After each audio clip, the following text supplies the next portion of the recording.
옆 사람과 한번 인사하겠습니다. 은혜로 삽시다. 오직 은혜만 살 길입니다. 오늘 말씀은 나그네 인생을 사는 비결이라는 제목으로 말씀을 전하겠습니다. 1980년대 말 헤비급 권투 선수로 세계를 평정한 마이크 타이슨이라는 선수가 있습니다. 뉴욕 브루클린에서 태어난 그는 어려운 환경 때문에 12살까지 좀도둑질을 하면서 살았습니다. 도둑질하다가 경찰에 잡힌 것만 수십 차례가 됩니다. 그런데 그가 13살에 학교에 들어가서는 커스 다마토라는 권투 스승을 만나게 돼요. 그때부터 그의 인생이 바뀌게 되는데, 그가 얼마나 권투를 잘했는지 이 커스 다마토 선생이 타이슨에게 이렇게 말했어요. 타이슨, 너는 앞으로 세계적인 선수가 될 수 있을 거야. 그는 열심히 권투를 했습니다. 국가대표가 되기를 원했지만 국가대표에 발탁되지 않자 프로로 전향하게 됩니다. 그리고는 그의 첫 데뷔전 1라운드에서 KO승을 거두게 돼요. 그때 그의 나이가 겨우 20살밖에 되지 않았습니다. 그 후로 그는 WBC 챔피언이 되고 WBA 챔피언, IBF 챔피언이 되면서 승승장구하게 됩니다. 그의 전적을 보면요, 그 기록은 과히 전설적인 기록이었습니다. 그가 5년 동안 시합에서 37전 37승을 거두었는데 무려 33KO승을 거두게 된 것입니다. 이것은 전설적인 기록이에요. 그런데 그는 성추행 사건으로 4년간 감옥에 가게 되고, 감옥에서 나와서는 다시 복귀전을 치러서 또다시 권투계를 평정하게 됩니다. 그런데 자기 버릇이 어디 가겠어요?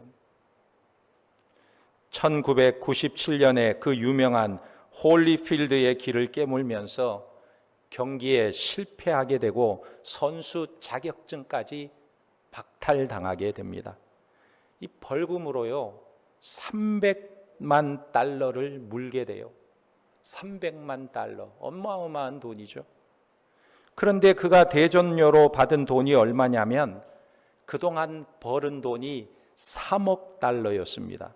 그러니까 이 어마어마한 금액을 그는 이미 가지고 있는 거예요. 그런데 그가 나중에 어떻게 되었냐면 그 많은 상금을 다 탕진하고 결국 그에게 인생에 남은 것은 체납한 세금이 1,700만 달러, 빚이 2천만 달러가 남게 되었다고 합니다. 어떻게 이런 거부가 이런 많은 빚을 질 수가 있었을까? 그 이유는요, 한 가지예요. 그가 얼마나 사치 생활을 했는지, 사치 생활을 너무나 많은 사치를 부렸다는 거예요. 이혼한 아내와 자녀에게 양육비도 못 보내는데 계속해서 그는 사치 생활을 했다는 것입니다.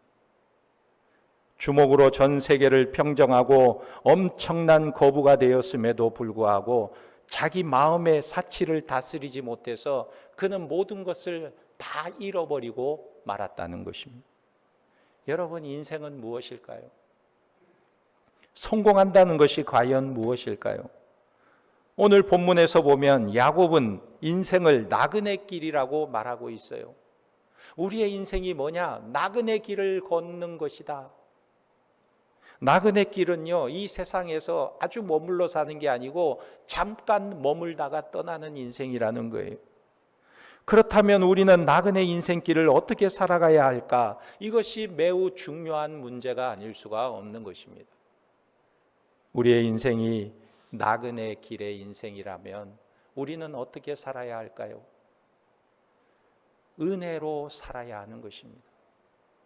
오늘 1절에서 6절에 나오는 사람들은 요셉의 형들이 등장하고 있습니다. 그런데 그들은 온통 은혜 속에 감싸져 있는 것을 보게 돼요. 왜냐하면 가나안 땅에서 기근과 가난으로 굶주린 사람들이 지금 대제국의 왕인 바로 왕 앞에 서게 되었다는 것입니다. 일개 군졸들도 우습게 여기는 한 족장의 가족들을 어떻게 바로 왕 앞에 세울 수가 있는가? 이것이 은혜라는 거예요. 지금 바로가 질문하는 내용을 보면 더 명확하게 드러납니다. 첫 번째 질문을 보면 바로가 이들을 보면서 이런 질문을 하게 됩니다. 3절에 보면 바로가 요셉의 형들에게 묻되 너희 생업이 무엇이냐? 그들이 바로에게 대답하되 종들은 목자이온데 우리 선조가 다 그러하니이다 하고 그랬어요. 보통요 사람에게 당신이 하는 일이 뭐요? 당신의 생업이 뭐요? 묻는 것은요 이 사람에 대해서 알고자 하는 것이 있기 때문에 그래요. 생업을 통해서 이 사람의 경제적인 수준도 알 수 있고 사회적인 지위도 알 수 있고 지적인 능력도 알 수가 있는 것입니다. 그런데 이들이 뭐라고 대답하냐면 이렇게 대답하는 것입니다. 예, 왕이여, 우리는 다 목자들입니다. 목자. 그런데 이 말이 왕에게 충격적인 말이에요. 왜냐하면 이집트 사람들은 목축업을 하는 사람들을 아주 가증히 여겼습니다. 그 증거가 창세기 46장 34절에 나오는데 당신들은 이르기를 주의 종들은 어렸을 때부터 지금까지 목축하는 자들이 온데 우리와 우리 선조가 다 그러하니이다 하소서. 애굽 사람은 다 목축을 가증히 여기나니 당신들이 고센 땅에 살게 되리이다 그랬어요. 이 애굽 사람들은요 목축업을 하는 사람을 가증히 여겼다 말하고 있습니다. 그런데 그 형들이 바로 왕 앞에 우리가 목축업을 하는 사람들입니다 이렇게 말한 것입니다. 그런데요 이들이 그 대답만 할 뿐만 아니라 요셉이 시키지도 않은 말을 꺼내고 있는 거예요. 창세기 47장 4절에 그들이 또 바로에게 고하되 가나안 땅에 기근이 심하여 종들의 양떼를 칠 곳이 없기로 종들이 이곳에 거류하고자 왔사오니 원하건대 종들로 고센 땅에 살게 하소서. 아니 지금 바로 왕이 직업만 물어봤는데 묻지도 않은 말을 지금 형들이 하고 있는 것입니다. 이들이 지금 무엇을 말하고 있습니까? 땅을 달라는 거예요. 우리가 이곳에서 살 수 있는 땅을 달라. 아니 어디서 이런 당돌함이 나오는 것일까요? 곡식을 얻으러 온 것도 어려운 부탁인데 이제는 자기들이 살 땅을 좀 달라고 부탁하고 있는 것입니다. 이 말을 들은 바로 왕이 요셉에게 이렇게 말하는 것입니다. 저들이 원하는 대로 땅을 다 주라. 저들이 원하는 대로 땅을 주라 그랬어요. 요셉의 형들이 이렇게 뻔뻔하게 땅을 요구하는 이유가 무엇일까요? 그 이유는 바로 요셉 때문인 것입니다. 이들은 온통 요셉의 은혜로 살고 있는 거예요. 요셉이 아니면 이들이 애굽 땅에 감히 들어올 수도 없는 것입니다. 대제국의 통치자인 바로 왕을 만날 수도 없는 자들이에요. 그런데 이것이 가능한 것은 그것은 바로 자기들의 동생 요셉의 은혜 때문에 가능한 거예요. 그런데 저들이 온통 요셉의 은혜로 사는데 저들과 요셉은 어떤 사이였습니까? 불과 몇 년 전만 해도 이 형들은 요셉을 죽이려고 했던 자들이에요. 자기의 동생 요셉을 죽이려고 했던 자들입니다. 죽이려고 하다가 그냥 목숨만 살려주겠다 하면서 애굽으로 가는 노예 상인에게 자기 동생을 팔아 넘긴 자들이 형들이에요. 그런데 지금 가해자들이 피해자에게 은혜를 입고 있는 모습입니다. 사실 오늘 우리들의 모습을 보면 우리들의 삶도 이 요셉의 형들과 비슷해요. 우리는 아무것도 한 것이 없는데 하나님을 만나게 된 것입니다. 뿐만 아니라 우리가 하나님께 요구하면서 살기도 해요. 우리가 한 것은 하나님께 죄를 지은 것밖에 없는데 우리는 늘 하나님께 요구하게 됩니다. 우리가 이렇게 하나님께 요구할 수 있는 근거가 무엇입니까? 이것은 바로 예수 그리스도의 은혜 때문에 가능한 것입니다. 이것을 에베소서 2장 4절에서 9절에 이렇게 말씀하고 있어요. 긍휼이 풍성하신 하나님이 우리를 사랑하신 그 큰 사랑을 인하여 허물로 죽은 우리를 그리스도와 함께 살리셨고 너희는 은혜로 구원을 받은 것이라. 또 함께 일으키사 그리스도 예수 안에서 함께 하늘에 앉히시니 이는 그리스도 예수 안에서 우리에게 자비하심으로써 그 은혜의 지극히 풍성함을 오는 여러 세대에 나타내려 하심이라. 너희는 그 은혜에 의하여 믿음으로 말미암아 구원을 받았으니 이것이 너희에게서 난 것이 아니요 하나님의 선물이라. 행위에서 난 것이 아니니 이는 누구든지 자랑하지 못하게 함이라. 할렐루야. 여기서 우리는 누구와 함께하고 있습니까? 예수 그리스도와 함께하고 있다는 거예요. 그래서 예수와 함께 예수 안에서 예수 그리스도와 더불어 이렇게 말씀하고 있는 거예요. 우리를 돌이켜보면 그리스도인이 되었다는 것은 은혜에 대한 자각이 있다는 것입니다. 모든 삶에 하나님의 특별한 은혜를 경험하고 있는 거예요. 그래서 모든 삶에 은혜를 받은 마음으로 살아가는 자들이 그리스도인이라는 것입니다. 내가 오늘까지 사는 것도, 내가 가진 모든 것도, 내가 건강한 것도 모두가 다 하나님의 은혜라는 사실을 믿으시기 바랍니다. 우리가 가만히 생각해 보면 우리가 은혜 속에 살고 있는 거예요. 오늘 아침 식사하고 오신 분들 계시죠? 가만히 생각해 보면 내가 쌀 농사도 짓지 않았는데 쌀밥을 먹고 있는 거예요. 이게 은혜가 아닙니까? 또 제가 실 한 오락이 가지고도 천을 만들어 본 적이 없는데 이렇게 양복도 입고 다닐 수 있는 것이 은혜가 아닙니까? 내가 한 것이 없는데 누리고 있는 거예요. 이 얼마나 고마운 일입니까? 이것이 다 은혜라는 것입니다. 그러므로 모든 일에 남다르게 은혜를 경험한 사람들이 나그네의 삶을 사는 자들이에요. 우리의 인생길에 하나님의 은혜가 있는 줄 믿으시기 바랍니다. 그래서 그 은혜를 누리고 살아가는 자들이 다 되시기를 예수님의 이름으로 축원합니다. 두 번째로 나그네 인생길의 특징은 축복하면서 사는 인생입니다. 축복하는 인생. 9절에 보면 야곱의 인생이 나오는데 그가 자기 인생을 험악한 세월을 보낸 인생이라고 표현하고 있어요. 그런데 이런 야곱이 바로 왕을 축복하고 있다는 사실입니다. 아니, 험악한 인생을 보낸 이 한 족장이 애굽의 대왕에게 축복을 하고 있다는 것이 이상하지 않습니까? 창세기 47장 7절에 요셉이 자기 아버지 야곱을 인도하여 바로 앞에 서게 하니 야곱이 바로에게 축복하매 그랬어요. 여러분, 이 장면을 한번 생각해 보세요. 원래 이 야곱이라는 사람은요, 남을 축복하는 인생이 아니었어요. 야곱이 어떤 삶을 살았습니까? 남의 축복을 빼앗는 인생이었습니다. 남의 축복을 가로채는 인생이었어요. 자기 형의 장자권을 가로채고 자기 형이 아버지에게 받을 축복을 자기가 대신 가로채서 빼앗아 받아버리고 이런 못된 짓만 하던 인생이 야곱이었습니다. 그런데 그가 130년의 세월을 살다 보니 깨닫는 것이 하나 있었어요. 인생은 축복을 빼앗는 것이 아니라 축복하는 인생이구나. 이걸 깨닫게 됐어요.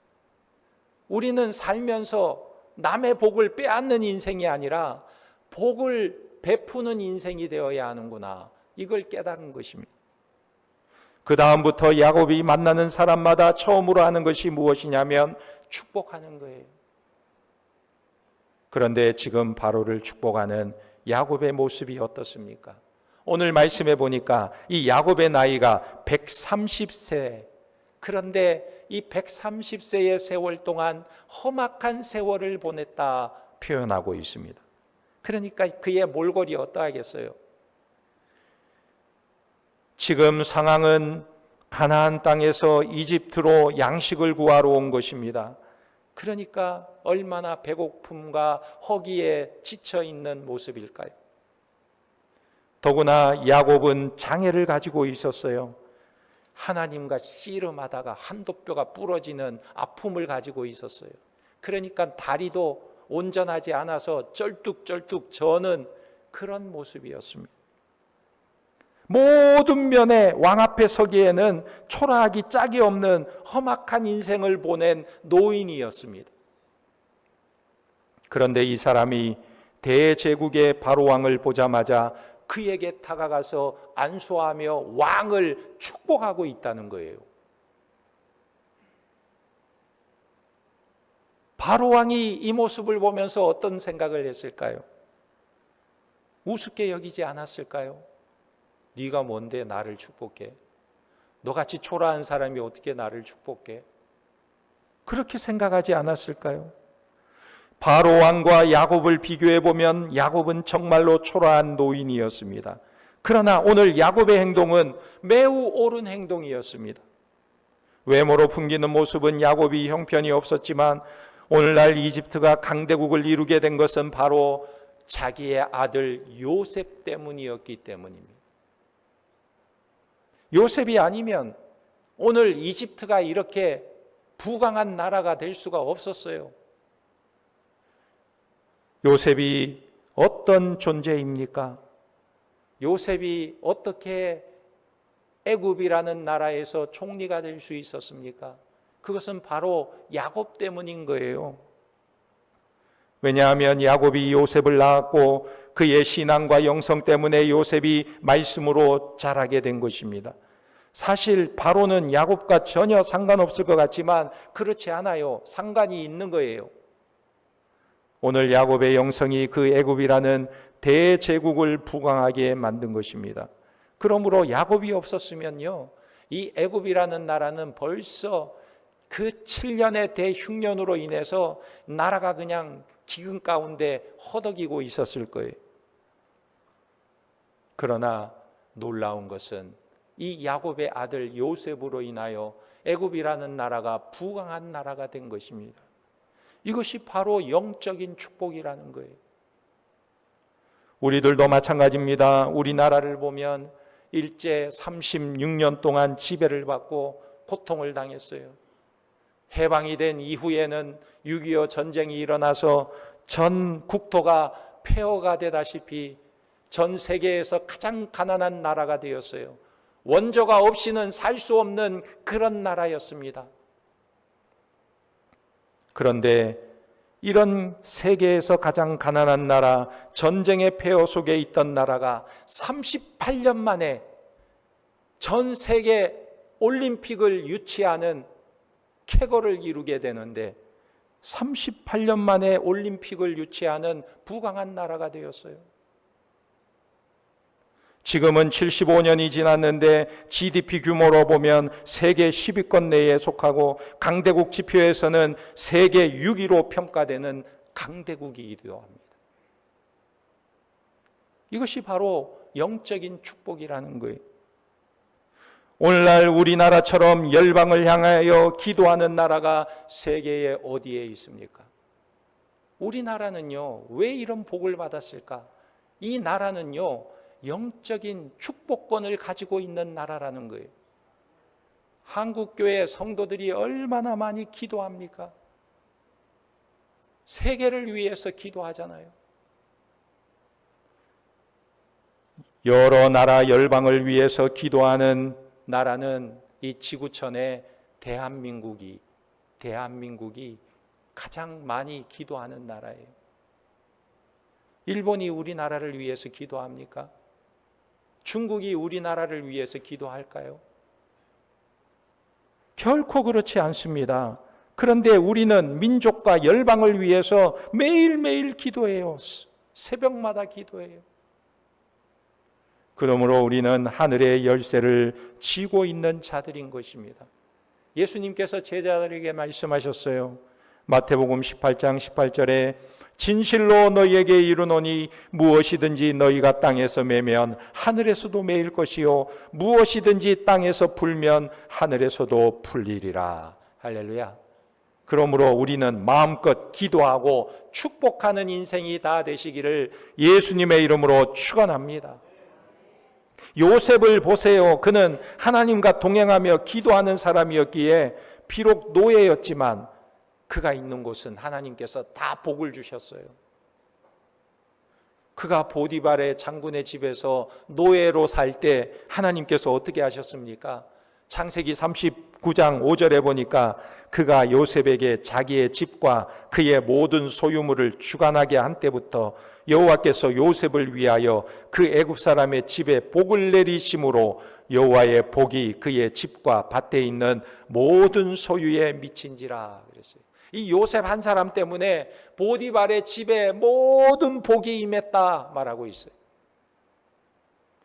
요셉은 노예로 팔려간 아이에 불과했지만 요셉의 까닭에 보디발의 집이 복을 받은 거예요. 그러므로 우리의 신분이나 지위가 어떠하다 할지라도 우리는 축복의 권세가 있는 줄 믿으시기 바랍니다. 그래서 이것을 사용하고 누리는 자들이 되어야 하는 거예요. 그리고 세 번째로 나그네 인생은 도와주며 사는 인생이 되어야 합니다. 요셉의 삶을 보면 그의 환경이 어떠하든지 온통 도와주는데 자기의 인생을 다 드리고 있어요. 그는 노예로 잡혀왔을 때 주인의 집을 섬깁니다. 주인의 집을 섬기는데 정말 성실하게 주인의 집을 잘 섬기고 있는데 억울하게 누명을 쓰고 감옥에 갇히게 됩니다. 누명을 썼어요. 이럴 때 사람들은 대개 마음에 우울함이 찾아오거나 분노를 다스리지 못하거나 그냥 고통이 찾아오는 거예요. 억울해서. 그런데 요셉이 어떻게 사냐면 억울한 누명을 쓰고 감옥에 갇혔는데도 분노에 사로잡히기보다는 감옥 안에 있는 죄수들을 돌보더라 그랬어요. 자기보다 못한 사람들, 자기보다 더 어려운 사람들을 돌보더라 그랬어요. 그가 나중에 총리가 되어서는 왕을 돕습니다. 왕을 도와요. 그런데 오늘 말씀에 보면 자기의 철천지 원수인 형제들이 애굽 땅에 찾아왔는데 그 형들을 보면서 자기를 팔아넘긴, 자기를 죽이려고 했다가 애굽의 상인에게 팔아넘긴 그 형들을 원수로 보지 않고 그들을 최선을 다해 도와주는 모습을 보게 됩니다. 창세기 47장 11절에 요셉의 바로의 명령대로 그의 아버지와 그의 형들에게 거주할 곳을 주되 애굽의 좋은 땅 람셋을 그들에게 주어 소유로 삼게 하고 그랬어요. 요셉의 행동을 보면 바로의 명령을 따라서 주고 주되 주었더라. 심지어 12절에 보면 먹을 것도 다 챙겨줘요. 형들에게. 또 그의 아버지와 그의 형들과 그의 아버지의 온 집에 그 식구를 따라 먹을 것을 주어 복량하였더라 그랬습니다. 사실 지금 요셉이 주는 것은 실제로 요셉의 소유는 아니에요. 이 모든 것이 다 바로 왕의 것입니다. 바로 왕의 것을 형들에게, 아버지에게 주고 있는 거예요. 그런데 이 모든 것은 다 요셉 때문에 늘어나게 된 거예요. 바로 왕이 줄 것이 있는 이유가 뭐냐? 요셉이 풍년의 때에 잘 그것을 준비했다가 이 흉년의 때에 그 쌓아놓은 곡식을 백성들에게 고대 근동 여러 지역에 나눠주는 이런 일들을 감당함으로 자기 아버지 형제들에게도 나눠줄 수 있었던 것입니다. 사실 요셉은 처음 이집트 올 때만 해도 벌거벗어진 알몸이었어요. 그런데 지금은 고대 근동 사람들을 다 먹여 살리는 엄청난 일을 감당하고 있는 거예요. 이것이 요셉의 나그네 인생의 성공된 길인 것입니다. 여러분, 우리 때문에 많은 사람들이 혜택을 누리게 되기를 바랍니다. 우리의 삶을 통하여 많은 사람들에게 축복을 나눠주는 인생이 되기를 간절히 원합니다. 많이 도와주는 사람이 복 있는 사람일까요? 도움을 많이 받는 사람이 복 있는 사람일까요? 도우는 사람이 복 있는 사람이. 우리 예수님께서 이 땅에 오신 것도 남을 도와주려고 오셨다고 말씀하고 있어요. 마태복음 20장 28절에 인자가 온 것은 섬김을 받으려 함이 아니라 도리어 섬기려 하고 자기 목숨을 많은 사람의 대속물로 주려 함이라. 주님은 섬기려고 이 땅에 오셨다 말씀하고 있습니다. 실제로 있었던 일인데, 예전에 미국의 선교사들이 일본의 나가사키로 갔다가 순교당한 자들이 참 많이 있었어요. 미국의 한 선교사님이 일본 선교를 위해서 훈련받고 언어도 훈련받았는데, 그래서 선교지인 오사카에서 나가사키로 배를 타고 들어가는 중이었습니다. 그는 자기가 만나 구원할 영혼들을 생각하니까 가슴이 벅찼어요. 그래서 영혼들을 위해서 선상에서도 기도하고 배 밑에서도 기도하고 늘 그들에게 어떻게 복음을 전할까 기도하기 시작했습니다. 마침 잠자리에 들 시간이 되어서 배 밑에 내려가서 잠시 잠이 들었는데, 그런데 갑자기 배가 심하게 요동을 치기 시작하는 거예요. 깜짝 놀라 배 밖으로 선상 위로 올라와 보니까 배가 침몰하고 있는 것입니다. 그래서 순간 구명조끼를 입고 물속으로 뛰어들었습니다. 그런데 물에 풍덩 뛰어들어서 보니 자기 앞에 웬 할머니가 허우적거리면서 빠져들어가고 있는 거예요.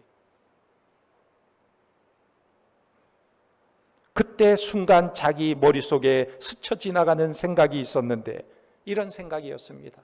이 할머니는 인생을 많이 사신 나이 많은 할머니인데, 나는 할 일이 많은 20대 나이이니 어떻게 할까? 이런 생각이 떠오른 것입니다. 그러다가 그는 다시 마음을 먹고 결심하게 됩니다. 아니야, 내 생애 처음이자 마지막으로 이 할머니에게 설교를 하자. 그리고는 그 할머니에게 자기의 구명조끼를 벗어서 입혀주고는 할머니에게 첫 설교를 하는 거예요. 할머니, 나중에 구출이 되면 다른 사람들에게 이 말을 전해주세요. 내가 할머니 대신 죽고 내 생명을 할머니에게 드린 것처럼 하나님이 사람이 되어 이 땅에 오셔서 모든 사람을 대신해서 죽으셨고 자기 생명을 주셨습니다. 그의 이름이 바로 예수 그리스도입니다. 이 사실을 믿으면 영원히 죽지 않습니다. 이 말을 꼭 좀 전해주세요. 그리고는 물에 빠져 죽었어요. 그 후에 살아난 이 할머니는 어떻게 살았을까요? 이 할머니의 남은 인생은 만나는 사람마다 그 선교사의 이야기를 전해주는 삶을 삽니다. 나는 예수를 잘 몰랐습니다. 나는 예수를 잘 모릅니다만, 그런데 그 예수는 모든 사람을 위해 그 청년처럼 죽으셨다고 합니다. 그를 믿으면 영원히 죽지 않는다고 합니다. 이렇게 사람들에게 전하고 외쳤다고 합니다. 여러분, 우리의 인생은 나그네 인생입니다. 이 땅의 것을 아무것도 가지고 갈 수 없는 나그네의 삶을 사는 거예요. 우리가 이 땅을 살면서 받은 은혜를 풍성히 누리며 남을 도와주고 영혼을 살리는 것 외에는 남는 것이 없는 것입니다.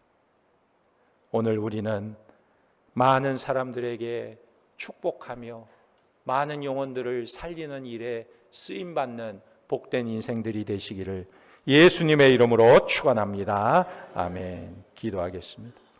하나님 아버지, 우리의 인생길은 광야의 길이고 예기치 못한 어려움과 힘든 상황들이 펼쳐지지만 하나님의 특별한 섭리로 하나님의 은혜를 경험하게 하시고 광야에서는 만나를 만나게 하시고 메마른 사막 같은 곳에 생수가 터져 나오는 역사를 경험하게 하시고 우리가 가는 길이 뜨거울 때에는 구름 기둥으로 인도하시는 하나님의 손길을 경험하게 하시고 우리의 가는 길이 추울 때에는 불기둥으로 인도하시는 하나님의 섭리를 맛보게 하셔서 우리가 많은 사람들에게 하나님의 은혜와 하나님의 사랑을 나타내며 예수 그리스도의 복음을 증거하며 주의 사랑을 나타내는 삶을 살 수 있도록 은혜를 베풀어 주시옵소서. 하나님의 나라와 복음을 위하여 쓰임받는 복된 인생들이 되도록 축복하여 주시옵소서. 예수님의 이름으로 기도하옵나이다. 아멘.